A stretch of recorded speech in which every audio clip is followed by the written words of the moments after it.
اگر ہیں تو ہمارے پنڈتوں نے چھپایا کیوں ہے، اور اگر ہیں تو ہمیں کیا کرنا چاہیے؟ میں شروع سے چلتا ہوں۔ یہودی جو مذہب ہے، نام جو ہے آپ یہودی سنتے ہیں، یہ دراصل حضرت یعقوب علیہ السلام کے 12 بیٹے تھے، ان میں سے بڑے بیٹے کا نام یہودا تھا۔ یعقوب علیہ السلام نبی ہیں اللہ کے، جن کا نام عبرانی زبان میں اسرائیل ہے، اسرائیل۔ ان کے بیٹوں کو بنی اسرائیل کہتے ہیں۔ وہ 12 بیٹے تھے یعقوب علیہ السلام کے، انہی میں سے ایک بڑے بیٹے یہودا تھے، یا بیچ میں کوئی ایک بیٹے کا نام یہودا تھا۔ اسی نام سے جو بھی بنی اسرائیل ہوتا اسے یہودی کہا جانے لگا۔ یہودی ایک قوم کا نام ہو گیا، وہ اس کو انگلش میں جیوز کہتے ہیں آج۔ جیوز یہ دنیا کی شریر قوم ہے، بڑی شریر قوم ہے۔ پہلے یہ لوگوں نے نبیوں کا قتل کیا ہے۔ ان کے بارے میں کیونکہ میں وہی باتیں کر رہا ہوں جو قرآن کہہ رہا ہے۔ اگر آپ کہیں گے بہت کٹر پنتھی ہو جائے گی تو پھر قرآن کو بھی بند کرنا پڑے گا۔ قرآن کہتا ہے یقتلون النبیین بغیر حق، یہ ناحق نبیوں کا قتل کرتے تھے۔ جب قرآن ان کی باتیں بیان کر رہا ہے تو میں کیوں نہ بیان کروں؟ یہ شریر قوم تھے، حق بات کو کبھی تسلیم نہیں کرتے تھے۔ بہرحال زکریا علیہ السلام کے قاتل یہ ہیں، یحییٰ علیہ السلام کے قاتل یہ ہیں، اور عیسیٰ علیہ السلام کو سولی پر چڑھانے کے سارے بندوبست انہی نے کیا۔ یہ بات مجھ سے نہیں، عیسائیوں سے جا کے پوچھ لو، ان سے پوچھنا جیزس کو کون سولی پر چڑھایا تھا، جبکہ ہمارا عقیدہ ہے کہ عیسیٰ علیہ السلام کو سولی نہیں دی گئی۔ ہمارا عقیدہ قرآن سے ثابت ہے، اس پر میں بعد میں گفتگو کرتا ہوں۔ لیکن یہ یہودی قوم بڑی پرانی ہے، یعقوب علیہ السلام سے چل رہی ہے، ٹھیک ہے، کافی پرانی۔ یہ مانتے کس کتاب کو؟ کسی بھی دین کو، کسی بھی مذہب سے ہم کو اگر بات کرنا ہے تو اس کی جو مقدس کتاب ہے اسی سے بات کرنا۔ میں بھی انہی سے بات کروں گا، ہوائی فائرنگ نہیں۔ جو مقدس کتاب تمہارے نزدیک ہے اسی کی باتیں اگر میں رکھتا ہوں۔ یہاں محفل میں اتنا وقت نہیں ہوتا، تھوڑی تھوڑی جھلکیاں میں دے کر کے جاؤں گا تاکہ جو ریسرچ اسکالر ہیں وہ اس کو آگے بڑھائیں اور پھر اپنی تحقیق سے لوگوں کے سامنے یہ باتوں کو لائیں۔ یہودی قوم جس کتاب کو مقدس مانتی ہے وہ تورات ہے، جو موسیٰ علیہ السلام پر نازل ہوئی، اور زبور ہے جو حضرت داؤد علیہ السلام پر نازل ہوئی۔ ان کتابوں کے مجموعے کو آج انگلش میں اولڈ ٹیسٹمنٹ کہا جاتا ہے۔ یہ کتابیں مارکیٹ میں دستیاب ہیں، ان کو کیا کہتے ہیں؟ Old testament. تقریباً اس کتاب میں جو الگ الگ چھوٹی چھوٹی کتابوں کو ملایا گیا ہے 73 کتابوں کا مجموعہ ہے اولڈ ٹیسٹمنٹ۔ جیسے قرآن میں 30 پارے ہیں نا، پہلا پارہ، دوسرا پارہ، تیسرا پارہ، اس طرح سے اس میں پارے سمجھ لیں یا الگ الگ ٹاپکس۔ یہ کتنے ہیں؟ 73 ہیں۔ اس میں بھی ان کا بڑا اختلاف ہے، میں سارے اختلافات نہیں بتا سکتا آج، لیکن قرآن میں سب کا اتفاق ہے، چاہے وہ شیعہ ہو، دیوبندی ہو، وہابی ہو، اہل حدیث ہو، کوئی بھی ہو۔ جو عقیدہ ہم رکھتے ہیں اہل سنت و جماعت کہ قرآن کے 30 پارے ہیں، سب کا اس بات پر اتفاق ہے۔ لیکن اولڈ ٹیسٹمنٹ پر سب کا اتفاق نہیں، ان میں سے کچھ مذہب 73 مانتے ہیں، کچھ 66 مانتے ہیں، 66 مانتے ہیں، کچھ لوگ 27 مانتے ہیں۔ بہرحال اولڈ ٹیسٹمنٹ میں ایک باب ہے جس کو استثناء کہتے ہیں، ایک پارے کا نام ہے، ایک کتاب کا، ایک جز کا، جس کو ڈیوٹرونومی انگلش میں کہتے ہیں۔ اس میں ایک آیت آئی ہے۔ آیت ظاہر سی بات ہے اللہ کی ہے، آیت اللہ کی ہے اور موسیٰ علیہ السلام پر نازل ہو رہی ہے۔ اللہ تعالیٰ فرما رہا ہے اے موسیٰ، میں تمہارے بعد تمہارے بھائیوں میں، بھائیوں سے مراد نبیوں میں، ایک ایسا نبی بھیجوں گا جو تمہاری ہی طرح سے ہوگا، تمہاری ہی طرح سے ہوگا، لیکن میں اس کے منہ میں اپنی زبان رکھ دوں گا۔ اور دوسری آیت آتی ہے کہ وہ فاران کی چوٹیوں سے چمکے گا۔ یہ فاران کیا ہے؟ یہ فاران کی چوٹیاں کہتے ہیں مکہ مکرمہ میں جو اب پہاڑ ہے، جبل کعبہ جو خانہ کعبہ کے قریب، انہوں نے اس کو سب ختم کر دیا، آج وہاں پر بادشاہوں کے محلات بنے ہوئے ہیں۔ وہاں فاران کی چوٹیاں کہا جاتا تھا کہ وہ مکہ کا ایک پہاڑ ہے، اور مقدس کتاب اولڈ ٹیسٹمنٹ میں کہا جا رہا ہے کہ وہ چمکے گا کہاں سے؟ فاران کی چوٹیوں سے۔ اب میں اس کی طرف آتا ہوں۔ بیچارے عیسائی کہنے لگے کہ یہ جو بشارت آئی ہے موسیٰ علیہ السلام کو، اس سے مراد ہمارے نبی عیسیٰ علیہ السلام ہیں۔ یہ منہ میاں مٹھو بنتے ہیں۔ اس طور پر اللہ نے کیا فرمایا؟ اے موسیٰ میں تمہاری ہی طرح ایک رسول بھیجوں گا۔ تمہاری ہی طرح سے مراد کیا ہے؟ عیسیٰ علیہ السلام موسیٰ علیہ السلام کی طرح بالکل نہیں تھے، کیونکہ موسیٰ علیہ السلام کی ماں بھی تھے، باپ بھی تھے۔ عیسیٰ علیہ السلام کی صرف ماں ہے اور باپ نہیں ہے۔ اگر ماں اور باپ والا کوئی رسول ہے تو وہ محمد عربی صلی اللہ علیہ وسلم، میرے آقا کی ماں بھی ہیں باپ بھی ہیں۔ موسیٰ علیہ السلام کی طرح عیسیٰ علیہ السلام نہیں ہو سکتے۔ یہ میں کرسچن سے کہہ رہا ہوں، عیسائیوں سے کہہ رہا ہوں، جو یہ کہتے ہیں کہ موسیٰ کی بشارت میں ہمارے نبی کا ذکر آیا ہے۔ میں کہہ رہا ہوں نہیں، اس لیے کہ موسیٰ علیہ السلام کی شادی بھی ہوئی تھی، بچے بھی ہوئے تھے۔ عیسیٰ علیہ السلام کی شادی بھی نہیں ہوئی، بچے بھی نہیں ہوئے، وہ 33 سال کی عمر میں آسمانوں پر اٹھا لیے گئے۔ لیکن اگر موسیٰ علیہ السلام کی طرح شادی اور بچے والا کوئی رسول ہے، وہ محمد عربی صلی اللہ علیہ وسلم۔ شادی بھی کیا ہے آپ نے، بچے بھی فرمائے۔ اور دوسری آیت جو موسیٰ علیہ السلام سے یہ کہی گئی کہ وہ فاران کی چوٹیوں سے چمکے گا، میرے عزیزو اس کا مصداق کوئی دوسرا نبی ہو ہی نہیں سکتا۔ میں آپ کو تاریخ بتاؤں، فاران کہاں ہے؟ مکہ میں ہے۔ آدم علیہ السلام سے لے کر حضور اکرم صلی اللہ تعالی علیہ وسلم تک 1,24,000 کم و بیش نبی آئے، لیکن ان میں سے ایک بھی نبی مکہ میں نہیں پیدا ہوئے سوائے محمد رسول اللہ۔ کوئی نبی مکہ میں نہیں پیدا ہوئے، صرف محمد عربی صلی اللہ علیہ وسلم۔ میرے آقا صلی اللہ علیہ وسلم 40 سال تک مکہ مکرمہ میں خاموش رہے، اپنے اخلاق و کردار کو اظہار کرتے ہوئے، لیکن 40 سال کی عمر کے بعد جب اللہ کی وحی آئی، قرآن کی آیتیں آئی، تو سب سے پہلے میرے آقا صلی اللہ علیہ وسلم نے پورے مکہ والوں کو ایک دعوت دے کر جمع کیا تھا۔ کہاں جمع کیا؟ یہی فاران کی چوٹیوں میں۔ یہ پہلا مجمع ہے، پہلا جلسہ ہے میرے آقا کا۔ اسی جلسے میں میرے آقا نے سب سے پہلی مرتبہ یہ اعلان کیا، اے مکہ والو، میں محمد اللہ کا آخری رسول ہوں۔ حضور اکرم صلی اللہ تعالی علیہ وسلم کا یہ فرمان عالی شان ہی، جس کو موسیٰ علیہ السلام کی تورات میں کہا گیا کہ وہ فاران کی چوٹیوں سے چمکے گا، الحمدللہ وہ رسول فاران کی چوٹیوں سے جو چمکا وہ آج تک چمک رہا ہے۔ چمک تجھ سے پاتے ہیں سب پانے والے، میرا دل بھی چمکا دے چمکانے والے، برستا نہیں دیکھ کر ابر رحمت، بدوں پر بھی برسا دے برسانے والے۔ یا رسول اللہ میں مجرم ہوں آقا، مجھے ساتھ لے لو کہ رستے میں ہیں جا بجا تھانے والے ہیں، ہمارے تو روڈ پر ہی ہیں۔ بہرحال یا رسول اللہ ہم کو اپنے ساتھ لے لیں، جا بجا ہیں تھانے والے تو سمجھتے ہوں گے، اعلیٰ حضرت نے شعر میں ذکر فرمایا۔ بہرحال ایک اولڈ ٹیسٹمنٹ کی ایک ہی بات میں نے کہی، جیوز سے یہ پوچھیں جا کر کے کہ یہ ذکر آیا ہے موسیٰ کے بعد ایک نبی آنے والے، وہ کون سے نبی ہیں؟ ان کی یہ صفت بیان کی گئی ہے ڈیوٹرونومی استثناء میں، اولڈ ٹیسٹمنٹ میں یہ ذکر آیا ہے، وہ کون ہے، وہ کون سا رسول ہے، آخر تم ہی بتا دو۔ وہ آج تک نہیں بتائیں گے، وہ کہتے ہیں کہ شاید آنے والا ہے، اس رسول کے بعد اب کون اور آنے والا ہے، اب کون آنے والا ہے؟ چلو اس کو نہیں مانتے، دوسری بات میں کہتا ہوں، سلیمان علیہ السلام کو بھی یہ بہت مانتے ہیں۔ کون؟ جیوز، یہودی، جن کو انگلش میں سولومن کہا جاتا ہے۔ سولومن، حضرت سلیمان علیہ السلام کو یہ سولومن کہتے ہیں۔ ایک کتاب یہودیوں کے پاس اور مقدس ہے، songs of Solomon. Songs of Solomon کا مطلب حضرت سلیمان علیہ السلام جو مناجات کرتے تھے اللہ کی بارگاہ میں، وہ اشعار ہوتے تھے عبرانی زبان کے، جیسے ہم کہتے ہیں یا الہی رحم فرما مصطفیٰ کے واسطے، یہ دعا ہے نا۔ سلیمان علیہ السلام اس طرح دعائیں جو کرتے تھے، وہ سارے انہوں نے اس کو سانگس کہا ہے، اور اس کو جمع کیا گیا ہے سانگس آف سولومن نام سے۔ اس میں تو شک کی گنجائش ہی نہیں، کیونکہ حیرت اس بات کی ہوگی، وہ عبرانی زبان جس کو آج ہیبرو کہتے ہیں، اسرائیل میں آج بھی بولی جاتی ہے۔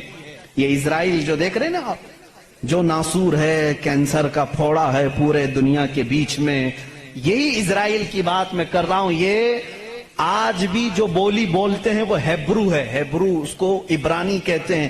اس زبان میں آج بھی سانگس آف سولومن، حضرت سلیمان علیہ السلام کے مناجات میں یہ لکھا گیا ہے، سب سے پیارا، سب سے مبارک، سب سے شان والا، جس کی اللہ کے ہاں پہنچ ہے، جس کی اللہ کے ہاں مرتبت ہے، اس کا نام محمد ہے۔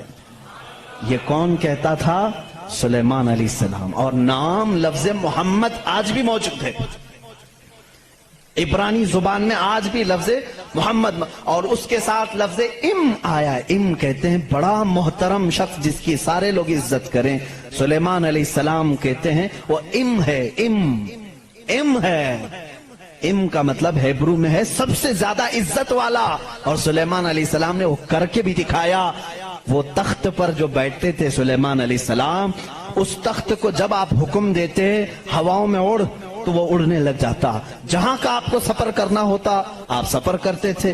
اور وہ تخت ایسا نہیں کہ ایک اڑن تشتری ہے چھوٹی سی، بلکہ اتنا بڑا تخت تھا کہ آپ کے دائیں جانب 500 نبی اس زمانے کے بیٹھتے تھے، بائیں جانب 500 اولیاء امت بیٹھتے تھے، اور وہ تخت جب اڑتا آسمانوں پر ہواؤں کو اللہ نے ان کے لیے مسخر کر دیا تھا، اور وہ جس طرف حکم کرتے اڑتا تھا۔ ایک مرتبہ یہ بھی اسرائیلی روایات میں بھی موجود ہے، سلیمان علیہ السلام اڑتے ہوئے جا رہے تھے، یہی تخت پر بیٹھے ہوئے، اچانک آپ نے تخت کو نیچے اترنے کا حکم دیا اور سارے لوگوں سے کہا پیدل چلو۔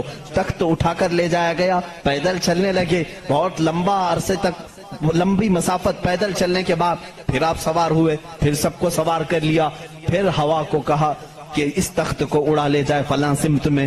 مصاحبین نے پوچھا اتنا لمبا، یہ اتنی لمبی مسافت آپ نے پیدل چلایا، صرف ورزش کرانے کے لیے نہیں؟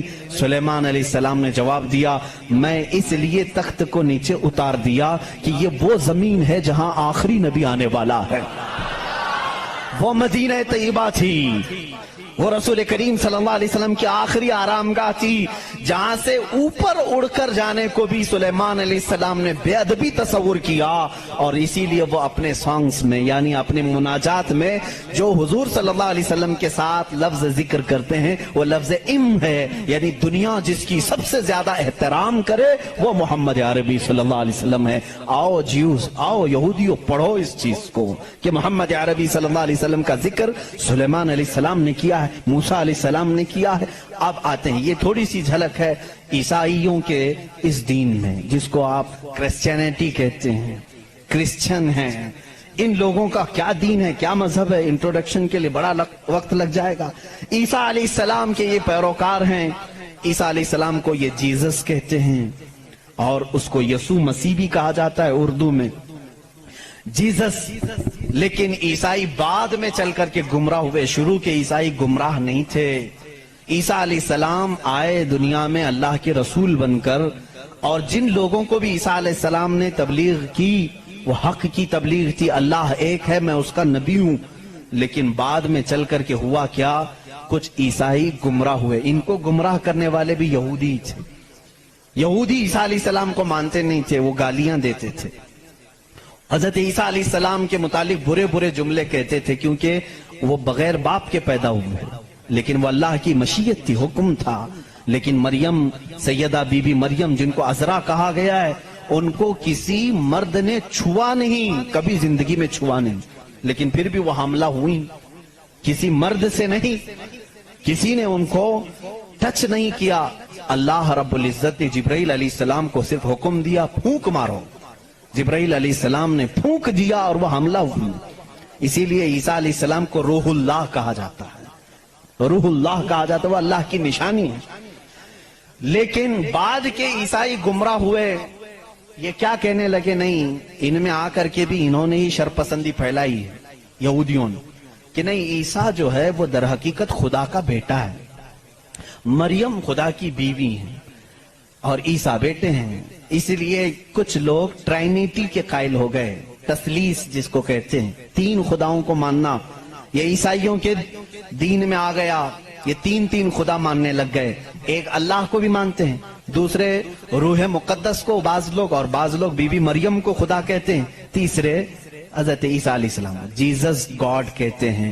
مریم کو میری کہتے ہیں، میری بھی گاڈ ہے، اور اللہ رب العزت کو یہ فادر کہتے ہیں، گاڈ فادر کہتے ہیں۔ بہت سارے مسلمان یہ جملہ یوز کرتے ہیں، وہ ہمارے گاڈ فادر ہیں، فلاں گاڈ فادر ہے۔ ہرگز نہ استعمال کریں، اللہ کو باپ کہنا اسلام میں جائز ہی نہیں۔ لم یلد ولم یولد، نہ اس سے کوئی پیدا ہوا نہ وہ کسی سے پیدا ہوا، ہمارا عقیدہ یہ۔ لیکن عیسائی بعد میں گمراہ ہوئے اور وہ 3 خداؤں کا عقیدہ رکھنے لگ گئے۔ اب میں آ کر کے چلتا ہوں آگے۔ عیسائیوں کو اگر میں بتاؤں کہ تمہارے دین میں اصل بات کیا ہے جو عیسیٰ علیہ السلام کہہ گئے جو آج تم نہیں کر رہے ہو، وہ صرف یہی بات ہے۔ عیسیٰ علیہ السلام اپنے حواریین سے کہتے ہیں میں تمہیں ایک ضروری بات سناتا ہوں جس کو سننا ضروری ہے، اس کا حوالہ بھی میں دے دوں۔ یہ کہاں ہے، یہ بات کہاں ہے؟ کیونکہ میری باتوں کا ہو سکتا ہے ری ویریفیکیشن ہو، کراس ویریفیکیشن ہو، اور معلومات کرنے کے لیے میں آپ کو حوالہ دیتا ہوں، ریفرنس دیتا ہوں۔ عیسائیوں کی جو مقدس کتاب ہے اس کو نیو ٹیسٹمنٹ کہتے ہیں، بائبل بھی کہتے ہیں۔ اولڈ ٹیسٹمنٹ جو تورات ہے، نیو ٹیسٹمنٹ جو بائبل ہے۔ آپ سب کو یہ نالج ہونی چاہیے، معلومات ہو۔ عیسائیوں کی یہ مقدس کتاب بائبل، یہ ایک نہیں ہے، یہ 4 ہے، 4 حصے ہیں اس کے، کیونکہ عیسیٰ علیہ السلام کے 4 شاگردوں نے لکھا ہے۔ بائبل کے 4 نسخے آج بھی مارکیٹ میں ہیں۔ بائبل متی کی جس کو میتھیو کہتے ہیں انگلش میں، بائبل لوکا کی جس کو لوکیو کہتے ہیں، بائبل مرقس کی جو عربی میں کہہ رہا ہوں اس کو مارکیوس کہتے ہیں، اور یوحنا کی جس کو جان کہتے ہیں، جیسے جان جوزف کہتے ہیں، جان ابراہیم کو ابراہم کہتے ہیں۔ یہ تمام وہی الفاظ ہیں جن کو انگلش میں تبدیل کر دیا گیا ہے۔ بات بہت سوکھی تو نہیں ہو رہی ہوں، آپ کے لیے یہ نالج کی ضرورت ہے، میں علم کے لیے یہ بات ضرور آج کرنا چاہتا ہوں۔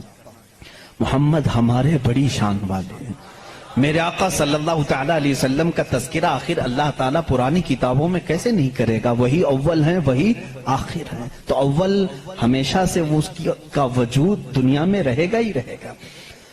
تو بائبل کے یہ جو 4 نسخے ہیں، اب ان 4 نسخوں میں سے میں سب کی بات نہیں کروں گا۔ جو بائبل یوحنا کی ہے جس کو جان کہتے ہیں، جان جو بائبل ہے اس کے اندر یہ تحریر ہے، یہ آیت ہے جس میں عیسیٰ علیہ السلام کہہ رہے ہیں اے میرے حواریوں، اے میرے چاہنے والوں، میں تمہیں ایک وصیت کر کے جا رہا ہوں، وہ کرنا مجھے تمہارے لیے ضروری ہے کہ میرے بعد ایک رسول آئے گا جو تمہاری مدد کرے گا۔ لوگ مجھ پر الزام لگائیں گے، وہ میری پاکی بیان کرے گا۔ لوگ میری ماں کو برا کہیں گے، وہ میری ماں کو طاہرہ کہے گا، پاکیزہ کہے گا۔ اور میرے بعد ایک نبی آئے گا، تم سب اس کے انتظار میں رہنا اور اس کے انتظار میں رہنا اور اس کے تعاون میں رہنا۔ لوگوں نے پوچھا ہم اس کو کیسے پہچانیں، اس کو کیسے پہچانیں، وہ کہاں سے آئے گا، کیسے آئے گا؟ عیسیٰ علیہ السلام نے وہ بھی ہلکا کر دیا اور کہا اس کی ایک علامت یہ ہے جب تک میں دنیا سے جاؤں گا نہیں وہ آئے گا نہیں، جب تک میں دنیا سے جاؤں گا نہیں وہ آئے گا نہیں۔ پوچھا کیوں؟ کہا اس لیے کہ اس کے زمانے میں دوسرا کوئی نبی ہوگا ہی نہیں، کیونکہ وہ خاتم النبیین۔ اللہ اللہ، ان عیسائیوں سے قادیانیوں کو سیکھنا چاہیے، ان کا عقیدہ تو یہ تھا۔ عیسیٰ علیہ السلام یہ اپنے حواریین سے کہہ رہے ہیں جان بائبل کی کتاب، اس میں یہ تحریر موجود ہے، یہ عبارت موجود ہے، اور اس میں لوگوں نے پوچھا ہم اس کو کیسے پہچانیں، کیا ہیں اس کی نشانیاں کیا ہیں؟ تو ایک یونانی ورڈ ہے، آج بھی بائبل میں ہے، پیریکلیٹوس نام سے، انگلش میں اس کو پیریکلیٹوس کہتے ہیں۔ یہ لفظ آج بھی کتابوں میں موجود ہے، آج بھی ہے، اور ان ظالموں نے اس کا ترجمہ الگ الگ کیا۔ عیسیٰ علیہ السلام نے کہا تھا کہ وہ پیریکلیٹوس ہوگا، تم اس کو پہچانو گے، تو اس کا ترجمہ یہ لوگ کرتے ہیں وہ ایسا ہوگا ویسا ہوگا، بلکہ حقیقت میں یہ یونانی ورڈ کا ترجمہ ہوتا ہے نہایت ہی رحم دل، بلکہ ہر انسان کے لیے وہ رحمت ہوگا، ہر انسان کے لیے رحمت ہوگا، بلکہ اس کے ترجمے میں پیریکلیٹس کے ترجمے میں کہا گیا ہے جو جانوروں سے بھی اچھا سلوک کرے، جو کائنات کی ہر چیز سے اچھا سلوک کرے، اسے پیریکلیٹس کہا جاتا ہے۔ اب اس کا مصداق قرآن کی آیت میں ہے وَمَا أَرْسَلْنَاكَ إِلَّا رَحْمَةً لِّلْعَالَمِينَ، اس رسول ہی کو اللہ نے رحمت کہا ہے، جس کو عیسیٰ علیہ السلام کی اس بائبل میں کہا گیا پیریکلیٹس ہوگا، وہ رحمت ہوگا۔ عیسائی آج بھی لوگوں کو گمراہ کر رہے ہیں، ان کے بڑے، کیونکہ اگر وہ کہہ دیں گے کہ پیریکلیٹس رحمت والا وہ مدینے والا ہے تو ان کا دھندا بند ہو جائے گا، یہاں کون آئے گا پاؤں چومنے، سب کے سب پھر مدینے کا رخ کریں گے، اسی لیے یہ چھپاتے ہیں، لیکن ہم بتاتے رہیں گے انشاءاللہ۔ عزیزان گرامی، عیسیٰ علیہ السلام کی پاکی بیان کرنے کی بات آئی، انہوں نے کیا نشانی بتائی؟ وہ رسول آئے گا، میری پاکی بولے گا، مجھ پر الزام لگائیں گے اور میری ماں کو گالیاں دیں گے تو وہ اسے طاہرہ کہے گا۔ آؤ میں آپ کو حضور صلی اللہ تعالی علیہ وسلم کے زمانے تک پوری ہسٹری بتا دوں، 550 سال کی۔ عیسیٰ علیہ السلام کے ساتھ ہوا کیا؟ جب آپ 33 سال کی عمر کے تھے، یہودی دشمنی پر آ گئے اور ایسی دشمنی کیے کہ آپ کو قتل کرنے کا منصوبہ بنا کر آپ کے گھر کے ارد گرد آ گئے، یروشلم میں، جہاں یہ آج جا کر کے اس کو اپنی کیپٹل سٹی بنا رہے ہیں۔ عیسیٰ علیہ السلام کو وہاں پر انہوں نے گھیر لیا۔ رات کے وقت عیسیٰ علیہ السلام اکیلے تھے اپنے گھر میں، اپنے شاگردوں کو جو جو تعلیم دینی تھی سب دے کر کے بھیج دیا، اور حضرت عیسیٰ علیہ السلام نے کہہ بھی دیا تھا اب میں تم سے ملاقات نہیں کروں گا، کیونکہ انہیں بھی پتا تھا کہ اب کیا ہونے والا ہے۔ رات کے وقت یہودی گھر کے اطراف جمع ہیں، اس کے بعد ایک یہودی کو انہوں نے بھیجا کہ جا اندر دیکھ کر کیا عیسیٰ ہے کہ نہیں ہے۔ وہ اندر گیا، میرے رب کی حکمت دیکھیں، اللہ تعالیٰ نے عیسیٰ علیہ السلام کو اسی وقت آسمانوں پر اٹھا لیا، اور جو اندر آیا تھا اس کو عیسیٰ علیہ السلام کی شکل دی تھی۔ جو ڈھونڈنے آیا تھا عیسیٰ علیہ السلام کی آدھی شکل، چہرے سے لے کر یا پیٹ تک کی شکل اس کو اللہ نے دے دی۔ اب بہت دیر تک وہ باہر نہیں آیا تو باہر جو قتل کے منصوبے سے کھڑے تھے انہوں نے کہا اس کا کیا انتظار کریں، حملہ کرو، حملہ کرو، دھاوا بول دو۔ گھر پر سب گھس گئے، اندر آئے تو جوش میں ہوتے، جیسے آتنکی جوش میں ہوتے ہیں، انہیں پتہ ہی نہیں رہتا کس کو مار رہے ہیں کس کو جلا رہے ہیں۔ یہ اندر آئے، دیکھا پلنگ پر عیسیٰ کی شکل ہے علیہ السلام، اس کو پکڑا اور قید کر کے لائے، اسے مارا اور لا کر کے سولی پر چڑھا دیا، اس کو پھانسی دے دی۔ کس کو پھانسی دی ہے؟ اب سب کو معلوم ہونا چاہیے، یہ عیسائیوں کو بھی معلوم نہیں تھا، یہودیوں کو بھی معلوم نہیں تھا کس کو پھانسی دی، کیونکہ یہ بتانے کے لیے اب کوئی نبی ہی تو آنا چاہیے ہوا کیا تھا، اندر گھر میں ہوا کیا تھا کون بتائے گا۔ یہودی جلدی سے پکڑ کر لا کر پھانسی تو دے دیے، لیکن بعد میں ان کو خود کو ٹینشن ہونے لگا کہ ہم نے عیسیٰ کو پھانسی دی تو ہمارا آدمی کہاں گیا، جس کو چیکنگ کے لیے بھیجا تھا وہ غائب بھی ہو گیا، وہ کہاں گیا ہے؟ اور اگر یہ ہمارا آدمی ہے، کیونکہ نیچے سے ہمارا ہی دکھ رہا ہے، پیروں تک اللہ نے بدلا نہیں تھا، آدھی شکل اللہ نے عیسیٰ علیہ السلام کی دی تھی، نیچے سے دیکھنے میں تو یہ ہمارا ہی لگ رہا ہے، اور یہ اگر ہمارا ہے تو پھر عیسیٰ کہاں گئے؟ اسی ٹینشن میں معلوم ہے 500 سال گزر گئے، اس ٹینشن میں 500 سال گزر۔ اب بیچارے عیسائیوں کو یہ بھی نہیں معلوم تھا، عیسائیوں کو کون بتائے گا، کیونکہ عیسیٰ علیہ السلام کے بعد سے لے کر ہمارے نبی تک بیچ میں کوئی نبی نہیں آئے، کوئی نبی نہیں آئے۔ عیسیٰ علیہ السلام کو آسمانوں پر جب اٹھا لیا گیا تب سے تاریخ شروع ہوئی، جو آج ہم تاریخ میں بیٹھے ہوئے ہیں 2021 میں، یہ 2021 سے پہلے کا واقعہ ہے۔ اب تاریخ وہاں سے شروع ہوئی، ٹھیک 570 سال گزر چکے تھے، عیسیٰ علیہ السلام کو آسمانوں پر اٹھا لیا گیا، جھگڑے چلتے رہے عیسائیوں کے اور یہودیوں کے، یہ ان کو قتل کرتے تھے وہ ان کو قتل کرتے تھے، کئی بار بیت المقدس کو لوٹا گیا، کبھی عیسائی وہاں پر قابض ہوتے تھے کبھی یہودی قابض ہوتے تھے، کیونکہ عیسائیوں کے لیے بھی مقدس تھا یہودیوں کے لیے بھی مقدس تھا، لڑائیاں چلتی رہتی تھی۔ وہ عیسیٰ علیہ السلام کو گالیاں دیتے تھے اور ان کو کہتے تھے کہ وہ فلاں سے پیدا ہوا فلاں سے پیدا ہوا، بی بی مریم کو زنا کی تہمت لگاتے تھے۔ عیسائی صفائی دیتے رہتے تھے، نہیں وہ اللہ کی طرف سے آئے تھے، بعد میں پھر ان کا بھی بگڑ گیا عقیدہ، نہیں اگر یہ بار بار کہہ رہے ہیں کہ عیسیٰ کے باپ نہیں تھے، کیسے ہو گئے، تو عیسائی بولنا شروع کر دیا ان کا باپ تو اللہ ہی تھا، خدا ہی تھا. تو یہ ان سے بچنے کے لیے اسی ٹینشن میں 550 سال چلے گئے. پھر میرے آقا صلی اللہ تعالی علیہ وسلم تشریف لائے. جب مدینہ طیبہ میں آئے تو ان لوگوں کے جھگڑے دیکھے. مدینے میں عیسائی بھی تھے، یہودی بھی تھے. اور حیرت کی بات میں آپ کو بتاؤں، مدینے میں عیسائی بھی تھے، یہودی بھی تھے. کیوں تھے یہ لوگ پہلے سے یہاں پر؟ بڑا طویل واقعہ ہے. یہ گاؤں بھی نہیں تھا، شہر بھی نہیں تھا، کچھ بھی نہیں تھا، مدینہ کچھ بھی نہیں تھا. ایک بار یمن کا بادشاہ وہ حج کے لیے آیا تھا، خانہ کعبہ کا طواف کرنے کے لیے. اس کے ساتھ 700 علماء تھے. کتنے؟ 700 علماء تھے. وہ جب واپس جا رہا تھا تو وہ علماء جو تورات بھی جانتے تھے، انجیل بھی جانتے تھے، انہوں نے ساری علامتیں میرے نبی کے آنے کی پڑھ لی تھی. انہوں نے زمین کو دیکھا اور پہچان لیا. کہا وہ آخری رسول جو آئیں گے وہ اسی زمین پر آئیں گے، کیونکہ ہماری کتابوں میں لکھا گیا ہے عرب کے صحرا میں ایک چٹیل میں ایک زمین ایسی ہوگی جو پہاڑوں سے گھری ہوگی اور درخت کھجوروں کے کثرت سے ہوں گے، وہاں ہریالی ہوگی، اس کے بیچ میں وہ رسول آخری زمانے میں آئے گا. ان لوگوں نے پہچان لیا یہی زمین ہے. تو وہ عیسائی اور یہودی جو علماء تھے، وہ 700 علماء بادشاہ کے ساتھ جانے سے منع کر دیا. انہوں نے کہا ہم یہیں رہیں گے اور اس نبی کا انتظار کریں گے، وہ جب آئیں گے ہم ان کے انتظار میں رہیں گے. تو مدینہ بسایا گیا تھا کس کے لیے؟ میرے نبی کے انتظار میں. اس سے پہلے وہاں آبادی نہیں تھی، کوئی آبادی نہیں، اور بسایا ہی نہیں یہودیوں نے. یہودی ہی انتظار میں آ کر کے مدینے میں رہے. اور اتنا ہی نہیں، وہ بادشاہ نے ان کے لیے سب کے لیے گھر بنائے، ایک آبادی بنی، اور اپنا ایک لیٹر بھی دے کر کے گیا کہ اگر وہ نبی آ جائیں تو میرا یہ خط ان کو دے دینا کہ میں بھی ان پر ایمان لاتا ہوں.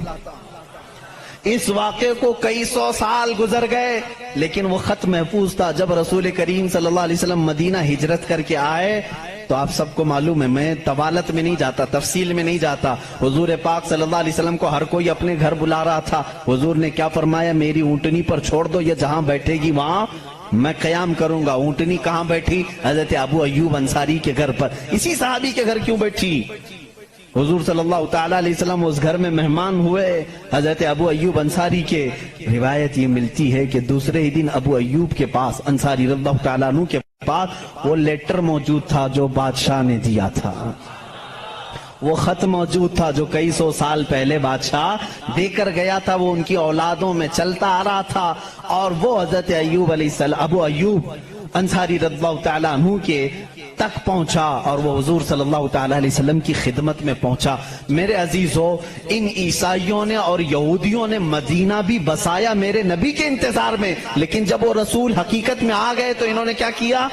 ایمان لانے سے انکار کر دیا. نہیں مانے، کیونکہ اس وقت دھندا زوروں پر تھا. لوگوں کو جو بیوقوف بنانے کا دھندا ہے وہ بابا گیری میں بہت زیادہ تھے. عیسائی بھی اور یہودی بھی لوگوں کو پاگل بنانا، ان سے پیسے ایٹھنا، یہ کاموں میں مصروف تھے. اگر وہ نبی کی طرف لوگوں کو کہہ دیں یہی آخری رسول ہے، یہاں کیسے چلے گا پھر کام؟ اس لیے وہ انکار کر گئے. اب میں آپ کو بتاتا ہوں عیسیٰ علیہ السلام نے جو کہا تھا حواریین سے، وہ رسول آئے گا، میری پاکی بولے گا اور بی بی مریم کو طاہرہ کہے گا جب لوگ ان پر الزامات لگا رہے ہوں گے. میرے آقا صلی اللہ تعالیٰ علیہ وسلم جب مدینے تشریف لائے تو دیکھا یہودی اور عیسائی آپس میں لڑتے ہیں. یہ ان کو تانا مارتے ہیں، وہ ان کو تانا مارتے ہیں. کسی کو حقیقت کا علم ہی نہیں تھا. آخر ان کو سولی دی گئی یا قتل کیا گیا، کیا ہوا کسی کو نہیں معلوم تھا.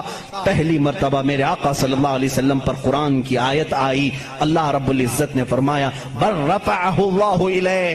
یہ لوگ آپس میں جھگڑتے ہیں. ان کو یہودی کہتے ہیں ہم نے سولی پر چڑھا دیا، پھانسی دے دی. عیسائی کہتے ہیں نہیں، وہ غائب ہو گئے ہیں، آئیں گے. اے نبی آپ فرما دیں، نہ عیسائی صحیح کہہ رہے ہیں نہ یہودی صحیح کہہ رہے ہیں، بلکہ اللہ نے عیسیٰ کو آسمانوں پر اٹھایا ہے. میرے آقا صلی اللہ علیہ وسلم نے سب سے پہلی مرتبہ یہ بیان کیا اور پھر یہودیوں سے کہا اے یہودیوں، تم ہرگز بی بی مریم کی طرف انگلی نہ اٹھانا، اس لیے کہ وہ بطول ہیں، وہ عذرا ہیں، انہیں کسی بشر نے چھوا تک نہیں. عیسیٰ علیہ السلام جو پیدا ہوئے وہ اللہ کی نشانی ہے. اب مجھے بتاؤ، عیسائیوں کے اوپر 500 سال سے یہ غلاظت ڈال رہے تھے. کون؟ یہودی.